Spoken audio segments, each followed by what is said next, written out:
여러분, 코로나 위기가 언제쯤 찾아들까 참 우리가 예측할 수 없는 위기가 계속되면서 많이들 지쳐하고 또 힘들어하는 가운데 한 해의 절반이 지나왔습니다. 그러는 가운데 오늘 가만히 생각해 보면 우리가 홀로 걸어왔고 혼자 걷는 길인 것처럼 우리에게만 어려움이 주어지고 또 그 고통 속에서 우리가 걸을 때 참 힘겹게 어렵게 걸었다라고 생각하는 순간들이 참 많은 것을 보게 됩니다. 그런데 문득 돌아보면요, 나 혼자 그 길을 걸어왔던 것이 아니라 참으로 그 순간에 하나님이 함께 하셨을 뿐만 아니라 하나님이 함께하는 사람들이 우리와 함께 걷고 있다는 사실을 보게 됩니다. 나는 잘 모르지만 누군가 날 위해 기도했던 그 기도의 손길들을 통해서 오늘 우리는 또 걸어가고 있는 우리의 모습을 보게 됩니다. 문득 우리 눈에 보이지 않지만, 그래서 혼자인 것 같지만 가만히 뒤를 돌아보면 나를 위해 기도하는 수많은 이들과 나를 위해 사랑하고 섬겨주는 수많은 손길들을 통해 우리는 오늘 걸어가고 있음을 보게 됩니다. 여러분, 디모데라고 하는 한 사람, 에베소 교회를 목회했던 목회자입니다. 그런데 그 디모데에는 혼자가 아니었습니다. 물론 하나님이 그와 함께 했지만 디모데가 그 자리에 서기까지 바울의 사랑과 섬김과 바울의 헌신이 있었던 것을 우리는 보게 됩니다. 그래서 디모데를 이야기할 때 바울을 빼놓을 수가 없는 것입니다. 특히 인생의 마지막 그 마무리를 지어야 하는 그 순간에 바울은요, 자기가 사랑하는 아들처럼 여겼던 그 디모데에게 마지막 유언과 같은 편지를 쓰고 있습니다. 그 편지 속에서 바울이 먼저 그 디모데에게 말하는 것은요, 감사의 찬양의 고백을 통해서 바로 그 삶과 사역 가운데서 무엇을 감사해야 하는지를 그에게 가르쳐 주고 있습니다. 오늘 그 말씀을 우리가 함께 생각해 보면서요, 이 위기와 어려움이 우리에게 찾아온 이 시대 속에서 우리는 무엇으로 감사해야 하고 또 우리의 삶에서 우리는 어떻게 감사하며 살아가는 것인가 라는 것을 우리가 함께 생각해 보려고 합니다. 여러분, 지금 바울은 복음 때문에 로마 감옥에 갇혔다가 잠시 풀려난 그때에 이 편지를 쓰고 있습니다. 하지만 바울의 상황과 형편을 보면요, 머물 집이 있었던 것도 아니었습니다. 그를 환영하며 맞아주는 그러한 이들이 있었던 것도 아니었습니다. 특별히 따뜻하게 그를 위로해주며 그의 편이 되어줄 가족들이 있었던 것도 아니었습니다. 이런 환경과 상황을 보면 참으로 불평하고 또 그 가운데서 원망해야 될 수밖에 없는, 그런 한탄할 수밖에 없는 그 인생의 걸음입니다. 우리가 일반적인 시선으로 바라보면 바울은 참 바보같이 산 사람처럼 보여집니다. 그런데 오늘 12절을 보면요, 나를 능하게 하신 그리스도 예수 우리 주께 내가 감사함은 나를 충성되이 여겨 내게 직분을 맡기심이니 라고 말합니다. 바울이 감사하는데 무엇을 감사하느냐면 자기를 충성되이 여겨서 복음을 전하는 사도의 직분을 주신 것을 감사하고 있습니다. 여러분, 우리가 바울의 일생을 잘 압니다. 이 복음을 전파하는 사도의 직분을 바울이 받으면서요, 그 다음부터 바울의 인생이 어떻게 되었느냐, 여러분, 같은 동족들에게 붙잡혀서 매를 맞았습니다. 이 사도의 직분을 받음으로 인해서 그는 폭풍에 의해서 생명을 위협받는 그런 죽음의 위기 가운데 여러 번 섰습니다. 뿐만 아니라 이 복음을 전파하는 사도의 직분을 받음으로 인해서 바울은요, 설교를 못한다고 비난을 받았습니다. 그릇된 것을 가르친다고 오해도 받았습니다. 뿐만 아니라 이중인격자라는 듣기 힘든 그런 억울함도 당했습니다. 사도의 직분을 받음으로 인해서 그는 고통이었고 억울함이었고 또 아픔이었고 상처였습니다. 그런데 감사하다고 말하고 있습니다. 그냥 그에게 주어진 그 직분 때문에, 그가 달려가야 할 그 길 때문에 받은 아픔과 상처와 그 억울함과 부당함은 이루 말할 수 없는데 그것으로 인하여 감사하다고 고백하고 있는 것입니다. 왜 감사할까요? 14절을 보면 이렇게 말합니다. 우리 주의 은혜가 예수 안에 있는 믿음과 사랑과 함께 넘치도록 풍성하였다고 말합니다. 그러니까 인간적으로 보면 이 복음을 전하는 사도의 직분을 받음으로 인하여 많은 것을 잃었고 많은 상처를 받았고 또 힘들고 어렵고 암울한 그런 시간, 그런 고통이 그에게 주어졌지만, 그런데 자신에게 하나님의 은혜와 믿음과 사랑이 풍성하여졌다는 것입니다. 그러니까 바울은 지금 고통받고 아픔받고 그렇게 상처 입은 것 때문에 한탄하고 불평하고 원망하는 것이 아니라, 그로 인하여서 나에게 주어졌던 그 예수 그리스도 안에 있는 하나님의 은혜와 믿음과 사랑이 풍성하여져서 내가 감사한다고 말하고 있습니다. 여러분, 하나님의 은혜와 믿음과 사랑에 풍성하여짐, 여러분 이것으로 인하여 감사한다고 하는데, 여러분 그것이 무엇일까요? 바울이 이것에 대해서 15절에서 이렇게 말하고 있습니다. 예수님이 죄인을 구원하시려고 세상에 오셨다. 자기가 만난 그 예수님이 죄인을 구원하시려고 세상에 오셨다는 겁니다. 여러분 여기서 말하는 죄인은 세상에서 일반적으로 사람들이 생각하는 윤리나 도덕적인 그 범주를 벗어난 그런 사람들을 말하는 것이 아닙니다. 모든 사람들을 일컫는 것입니다. 바로 자신의 업적과 자신의 자랑거리들을 드러내기 위해서 달려가고 있는 모든 사람들. 왜 자신의 자랑과 업적들을 드러내려고 할까요? 여러분, 우리는 무언가 알지 못하지만 우리 안에 영원한 것이 심겨져 있기 때문에 그 영원한 것을 성취하고자 하는, 그 구원을 이루고자 하는, 그 영원한 생명을 갖고자 하는 그 갈망이 우리 안에 있기 때문에 우리는 세상에 이러한 방법과 이러한 것을 통해서 내가 쌓고 내가 가지면 이것이 영원한 것으로 이어진다고 생각하는 그 갈망함 때문에 사람들은 자랑하려고 하고 업적을 쌓으려고 하고 그만큼 자신의 이름을 드러내려고 하고 뭔가를 이루려고 달려가는 것입니다. 결국은 살펴보면 생명의 구원을 완성하기 위해서 사람들은 치열하게 달려가고 있는 겁니다. 치열하게 경쟁하는 그 순간을 보면 내가 이거 가지는 것, 이것 때문에 전부인 것처럼 보여지지만 실제로 그 중심에서는 영원한 것을 향하여 달려가고 있는 그 갈망함이 그러한 모습으로 나타나고 드러나는 것입니다. 그런데 안타깝게도요, 이렇게 자랑하고 성취하려고 하는 그것을 힘쓰고 힘쓸수록 오히려 우리는 더 과장되고 부풀려지고 더 그 본질로부터 멀어지는, 우리가 아무리 학문의 깊이를 더하고 아무리 과학의 기술을 높여도 우리가 이룰 수 없는, 도달할 수 없는 생명의 그 구원을 우리가 볼 수밖에 없는, 이 세상에서는 가졌다고 하지만 그러나 그 생명의 완성을 이루는 그 길에 그 영원한 생명의 만족을 찾을 수 없는, 이것이 바로 인생의 길이고요. 그래서 모든 사람들이 달려가지만 결국 그것에 이룰 수 없는, 생명과의 단절된 상황에 서 있는, 하나님과 단절된 그 걸음 속에 살아가는 모든 사람들, 그들이 바로 죄인이라는 것입니다.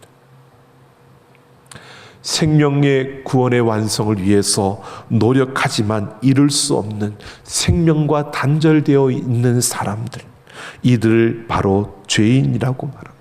그래서 로마서 3장 10절에서 의인은 없나니 하나도 없다고 바울이 그렇게 말하고 있는 것입니다. 그런데 오늘 바울이 말합니다. 이 문제를 해결하기 위해서 우리 안에 있는 그 영원한 갈망, 이 갈망의 문제를 풀 수 없는데 이 죄인들의 문제를 해결해 주시기 위해서 예수님이 오셨고 구원을 이루어 주셨다는 겁니다. 그러니까 그 예수님을 만나면, 그 예수님을 믿으면 영원한 그 갈망의 그 갈증이 해소되어진다는 겁니다.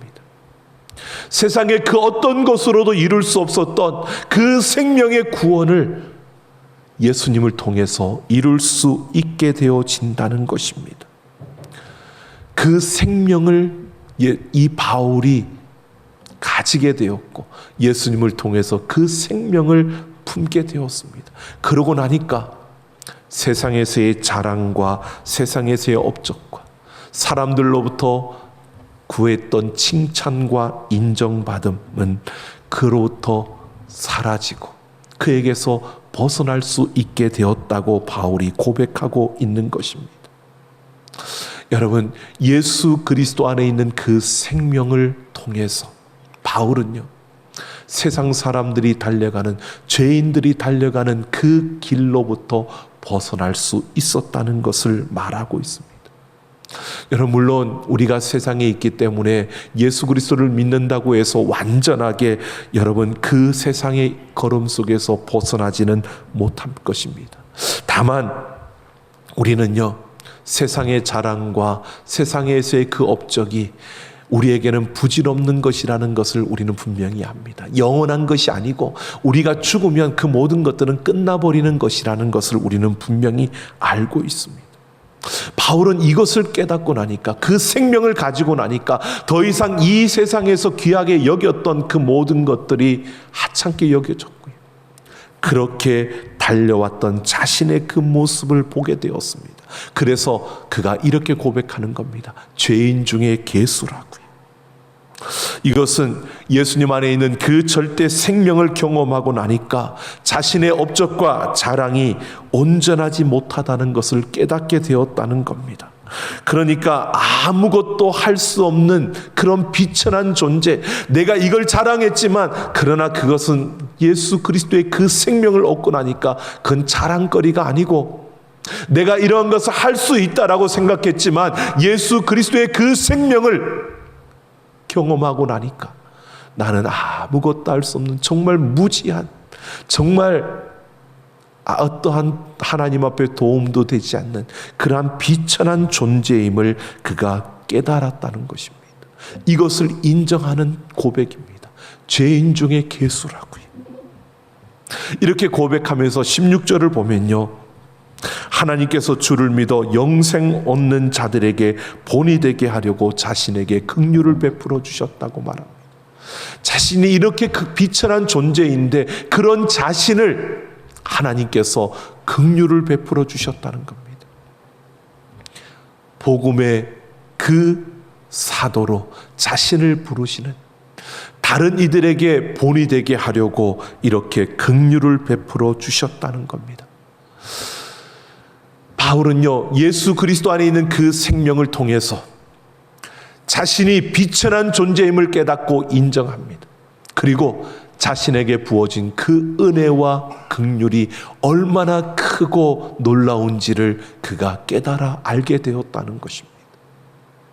그가 자신에게 주어진 그 직분을 인하여 감사한다는 것은요, 내가 고통을 받고 아픔을 받고 내가 부당함 가운데 있지만 그보다 더 놀라운 것은 예수 그리스도의 그 생명을 통해서 나는 비천한 존재이고 그것을 깨달은 만큼 내가 얼마나 큰 하나님의 은혜와 긍휼을 받은 존재인가를 그가 분명히 보고 깨닫게 되었다는 것입니다. 그래서 오늘 17절에서 바울이 이렇게 고백하고 있는 것입니다. 영원하신 왕, 곧 썩지 아니하고 보이지 아니하고 홀로 하나이신 하나님께 존귀와 영광이 영원 무궁하도록 있을지어다 라고 이렇게 찬양하며 감사의 고백을 하고 있는 것입니다. 여러분, 이 감사의 고백을 통해서 우리는 분명히 볼 수 있습니다. 바울이 예수 그리스도의 생명을 가지고 자신이 비천한 존재임을 깨닫고 그 자신의 주어진 은혜와 긍휼을 깨달을 수 있었던 것은 예수 그리스도의 생명을 통해서요, 하나님이 어떤 분이신가를 그가 경험했다는 것입니다. 여러분, 우리는 예수 그리스도를 믿음으로 하나님의 자녀가 된 줄로 믿습니다. 여러분, 하나님의 자녀가 되었다는 것은요, 하나님과 내가 아버지와 아들 한 가족으로 연결되어졌다는 것입니다. 그러면 여러분, 아버지와 아들이라는 관계는요, 아들이 그냥 아버지니까 아버지라고 하는 게 아니라 아들이 아버지와 연결되어졌다는 것은 아버지가 어떤 분이신지를 알고 그 아버지와 함께하는 그 삶 속에서 우리 아버지는 이런 분이야 라고 하는 것을 나타낼 수 있는 그런 관계가 이어진 것입니다. 그러면 예수 그리스도의 생명을 가진 우리들은 무엇보다 하나님이 어떤 분이신지를 알아야 합니다. 그래야 이 바울처럼 이렇게 감사의 고백이 나올 수 있는 겁니다. 바울이 이 감사의 고백 속에 자신이 경험했던 하나님을 그가 소개하고 있습니다. 그가 경험했던 하나님 보십시오. 이렇게 말합니다. 영원한 왕이라고 고백합니다. 영원한 왕으로서의 하나님을 그가 경험했던 것입니다. 여러분, 왕이라는 그 자체는요, 사람들에게 여러분 살리고 죽일 수 있는 생명을 붙들고 있는 그 특권, 그 권한을 가진 그러한 권력을 가진 존재를 말하는 겁니다. 절대자입니다. 여러분, 죽음을 피할 수 없는 세상의 왕과는 달리 오늘 바울이 경험한 하나님은 어떤 왕이냐? 영원한 왕이라고 말하고 있는 것입니다. 여러분, 우리의 생명을 지고 있는데 이 세상에서뿐만 아니라 영원한 왕, 그러니까 죽음 이후에도 우리의 생명을 지고 있는 분이 바로 하나님이라는 것입니다. 그래서 세상에서 내 목숨을 위협하는, 내 생명을 좌지우지하는 그 힘 앞에 여러분들이 우리가 굴복하는 것이 아니라 영원한 내 생명을 지고 있는 그 하나님 앞에 우리는 굴복해야 된다는 것을 우리는 알고 있습니다. 여러분, 우리의 생명은요, 하나님의 손에 있는 줄로 믿습니다. 이 땅에서의 생명만이 아니라 우리의 영원한 생명이 하나님 손 안에 있다는 것입니다. 죽음을 넘어서까지 우리의 생명을 책임지시는 영원한 왕, 그분이 바로 우리 하나님이시라는 것을 바울이 고백하고 있습니다. 내 삶의 모든 것이 하나님께 있다는 겁니다. 내 삶의 그 죽음 이후의 그 걸음 또한 하나님께 있다는 것을 고백하고 있습니다. 그런 하나님을 그가 경험한 것입니다. 예수 그리스도를 믿음으로 그에게 주어진 그 생명을 통해서 바울이 영원한 왕, 그 하나님을 경험한 것입니다. 또 바울은 썩지 않고 보이지 않고 홀로 하나이신 하나님을 경험했다고 말합니다.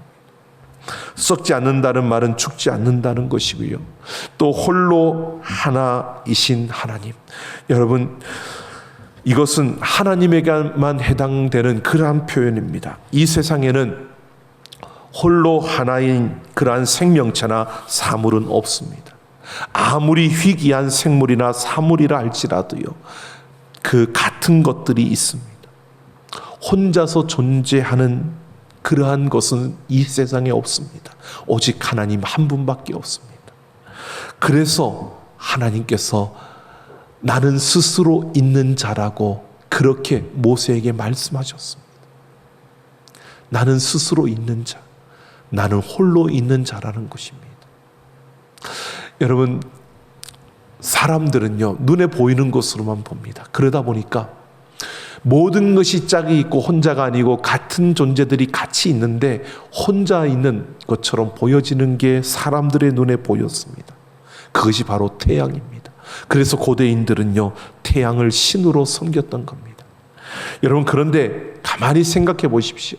따지고 보면 그 시대는 눈에 보이는 것이 전부였고 그것만이 보여지니까 태양이 혼자 있는 것처럼 그렇게 보여지니까 저게 신이라고 여겼지만, 여러분, 우리는 지금 알고 있지 않습니까? 이 태양은요, 우주 공간에 있는 많은 별들과 똑같은 그 많은 별들 중에 하나의 별에 불과한 것입니다. 그 태양이 어떻게 신이 될 수 있는지 우리는 분명히 아니라는 것을 알고 있습니다. 하나님만이 홀로 존재하시는 창조주요 만왕의 왕이시라는 것을 우리는 분명히 알고 있습니다.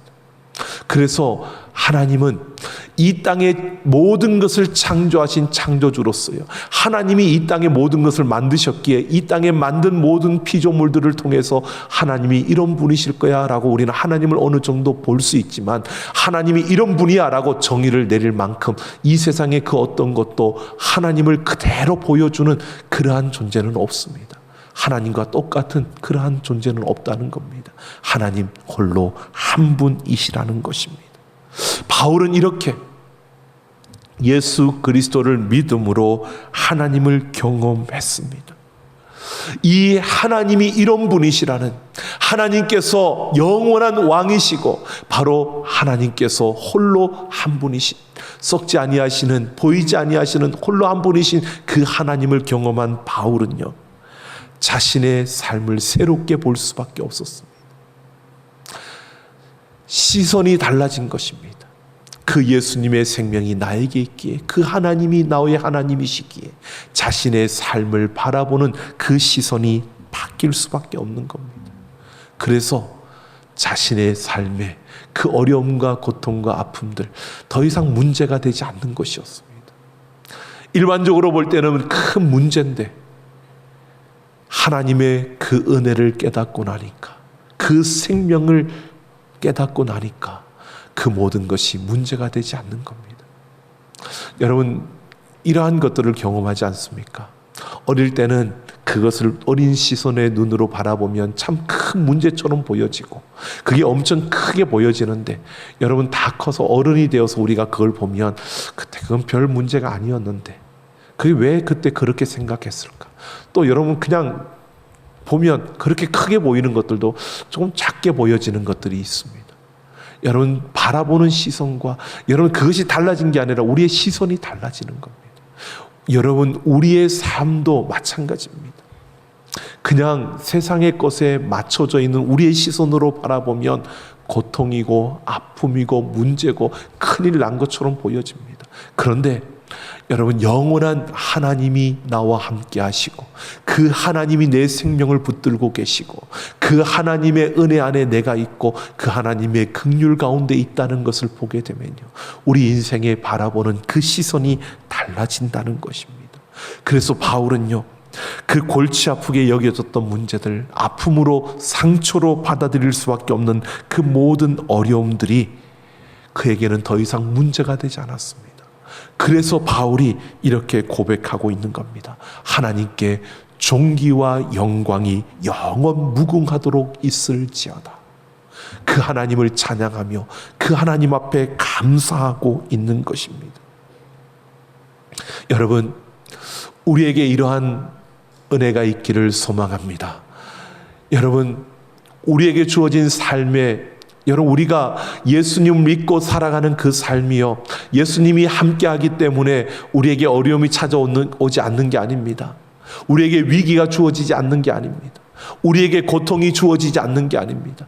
우리에게 문제가 생기지 않는 게 아닙니다. 이 세상에 있는 한 우리는 똑같이 어려움을 겪을 수밖에 없고, 우리에게 부당한 일들이 일어날 수 있고, 때로는 억울한 일도 당하게 되고요, 때로는 우리에게 힘들고 고통스러운 그러한 순간들이 찾아오기도 합니다. 그런데 다른 것이 있다면요, 그 가운데서 우리는 그 고통과 아픔과 문제를 바라보는 우리의 시선이 다르다는 겁니다. 아무리 어려워도 절망하지 않고요, 아무리 힘들어도 포기하지 않고요, 아무리 일이 잘 돼서 기쁘고 좋은 일들, 높은 자리에 올라가도 그것으로 인하여 기뻐하지만, 그러나 그 기쁨에 도취되어 여러분 교만해지지도 않는 겁니다. 왜? 하나님의 은혜로 살아가고 있고 내 생명을 붙드신 이가 하나님이시고 우리는 하나님의 그 은혜와 긍휼이 아니면 살 수 없는 자들임을 우리가 알기 때문에, 내게 주어진 그 모든 순간에 하나님의 은혜의 손길이 나에게 함께하고 있다는 것을 알기 때문에 다르다는 것입니다. 그런데 우리는 너무 복잡하고 분주한 세상 속에서 내게 주어진 수많은 그 과제들과 그 일들 속에서 우리는 이 은혜와 긍휼의 그 삶을 빼앗겨버리고 잊어버리고 뛰어가는 겁니다. 지금 당장 눈앞에 펼쳐진 그 문제에 우리의 눈을 맞추다 보니까 우리는 은혜와 긍휼을 바라보던 그 시선을 빼앗겨버리고 그냥 그 삶의 상황과 환경에 붙잡혀서 우리는 또 불평하고 근심하고 걱정하는 것입니다.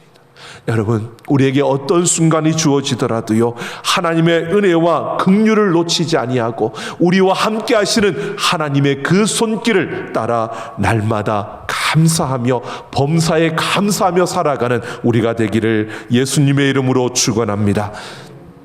다니엘서 2장을 보면 느부갓네살 왕이 꿈을 꾸고 그 해석을 알고 싶어합니다. 그런데 해석해 줄 사람이 없는 겁니다.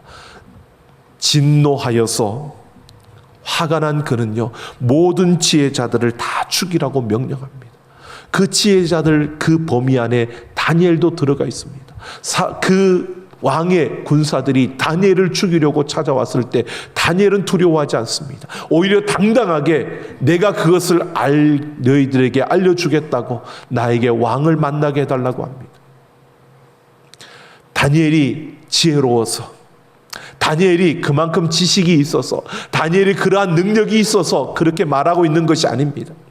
다니엘은 그럴 능력이 없었고 그런 지식이 없었고 그런 지혜도 없습니다. 그러나 하나님이 그와 함께 하시고 내가 하나님의 은혜와 긍휼 가운데 있다는 것을 다니엘은 확신했기 때문에 그렇게 당당하게 말할 수 있었습니다. 왕의 그 꿈을 해석하고 난 다음에 2장 19절을 보면요, 다니엘이 이렇게 말합니다. 하늘에 계신 하나님을 찬송하니라. 그 모든 꿈을 나에게 보여주신 하나님 앞에 찬송과 감사를 드리고 있습니다. 하나님이 가르쳐 주셨다는 겁니다. 총리가 되었습니다. 총리가 된 것 기쁘지요. 근데 그 기쁨에 그가 무너지는 것이 아니라, 교만해지는 것이 아니라 기쁨 가운데서도 하나님의 은혜와 긍휼을 잊지 않고 기도하며, 여러분, 하나님 앞에서 달려가는 다니엘의 모습이, 왕이 바뀝니다. 그 다음에 벨사살 왕이 되고 다리오 왕이 되고 왕이 바뀌는, 정권이 바뀌는 그 가운데서도 다니엘은 그 총리의 자리를 유지하니까 여러분 그래서 기뻐하고 감사하냐? 아니요. 하나님이 그와 함께 하시고 하나님의 은혜와 긍휼 가운데 가는 그 걸음이기에 그는 기뻐하고 감사하며 하나님을 찬양합니다. 그가 높아져도요, 그것으로 인하여 교만해지지 않고 하나님 앞에 기도하며 하나님의 말씀을 붙들고 그 한 걸음 한 걸음 은혜 안에서 살았던 이가 바로 이 다니엘이었습니다. 여러분, 우리는 어려움을 당할 수도 있고 또 좋은 일을 맞이할 수도 있습니다. 우리 인생의 어떤 순간이 우리에게 주어지더라도요, 모든 것이 하나님의 은혜고 긍휼 가운데 이루어짐을 믿습니다. 그러기에 우리는 환경과 상황을 보며 불평하고 감사하는 그런 우리가 아니라 우리는 하나님의 은혜 안에서 범사에 감사하며 하나님의 긍휼이 나에게 부어지는 그 모든 순간순간마다 감사하며 달려가는 우리의 삶이 되기를 예수님의 이름으로 축원합니다. 인도 선교사 윌리엄 캐리, 그는 그의 좌우명이요, 하나님을 위해서 위대한 일을 시도하라, 또한 하나님으로부터 위대한 일을 기대하라고 그렇게 말하며 그는 달렸습니다. 그가 선교사가 되어서 인도어로 그 성경을 번역했습니다. 그 번역이 마쳤을 때 영국 선교 본부에서 그 성경을 인쇄하기 위해서 인쇄 기계와 그리고 기술자들을 윌리엄 캐리에게 보내주었습니다. 조판이 완성될 무렵, 여러분, 그 집에 불이 났습니다. 그래서 그 기계도 망가졌을 뿐만 아니라 완성된 원고까지 완전히 불타 버렸습니다. 몇십 년 동안 준비했던 원고들이 다 불타버린 겁니다. 모든 것을 포기하고 싶을 만큼 절망적인 상황 속에서 그는 잿더미에 앉아서 하나님이 살아계시다면 어떻게 이렇게 할 수 있습니까? 그러다가 하나님의 은혜와 긍휼을 깨닫고요, 그 하나님 앞에 이렇게 기도합니다. 사랑의 하나님, 모든 것이 잿더미로 변해버렸으나 다시 시도해 볼 용기를 허락해 주시니 감사합니다. 이제 용기와 인내심을 처음보다 더 강하게 해주시고 나를 붙잡아 주옵소서. 그리고 다시 그 작업을 시작해서 1801년 이 성경을 완판하고 그 번역하고 성경을 출간했습니다. 그리고 그가 그렇게 고백합니다. 화재로 인해 힘든 시간과 어려움은 있었지만 그러나 하나님은 더 나은 번역본 성경을 출판할 수 있도록 이곳까지 인도해 주셨다라고 고백합니다. 그때 화재가 없었더라면 이보다 더 나은 이런 좋은 번역의 성경을 만들 수는 없었다는 것입니다. 여러분, 힘들고 어려운 날이 펼쳐지더라도요, 절망하지 마시고요, 포기하지 마시고요, 하나님의 은혜와 긍휼을 붙드십시오. 좋은 날이 펼쳐지더라도 지나치게 즐거워하며 교만해지지 말고요, 하나님의 은혜와 긍휼을 붙드십시오. 우리의 삶을 방관하며 그냥 무관심하게 그렇게 살아가라는 말이 아닙니다. 매 순간순간마다 우리에게 부어지는 하나님의 은혜와 그 은총을 우리가 기억하며 하나님의 그 은혜 안에서 기뻐하고 감사하며 살아가는 우리의 삶, 그 걸음을 통해서 하나님께 모든 존귀와 영광을 돌리는 걸음을 걸으라는 것입니다. 가장 많이 소유한 사람보다 가장 많이 감사하는 사람이 행복한 사람이라고 합니다. 여러분, 가장 많이 감사하는 사람 어떤 사람일까요? 좋은 일이 있을 때만 감사하는 것이 아니라 매 순간순간마다 하나님의 은혜를 기억하며 그 은혜 안에서 감사하는 이가 가장 많이 감사하는 이가 아닐까요? 우리의 삶이 여러분 가장 많이 감사하는 행복한 삶이 되어지기를 원합니다. 우리의 삶에 주어진 그 은혜를 깨닫고 그 긍휼을 깨달을 수 있을 때 우리는 가장 많이 감사할 수 있는 그 자리에서 하나님께 모든 존귀와 영광을 돌릴 수 있습니다. 이것이 바로 우리가 살아가야 하는 삶이고 우리가 살아내야 하는 삶입니다. 우리의 삶의 모든 순간마다 여러분, 코로나로 인해서 많이 힘들고 지치고 어려운 가운데 있지요. 여러분, 그러나 우리는 그 가운데서도 우리는 다른 삶을 살아야 합니다. 그 가운데 주어지는 하나님의 은혜와 긍휼을 찾고 세상의 그 은혜 가운데서 우리가 하나님의 은혜를 붙들고요, 감사하며 달려가는 우리 삼락 가족들이 되기를 예수님의 이름으로 축원합니다. 함께 찬양하겠습니다.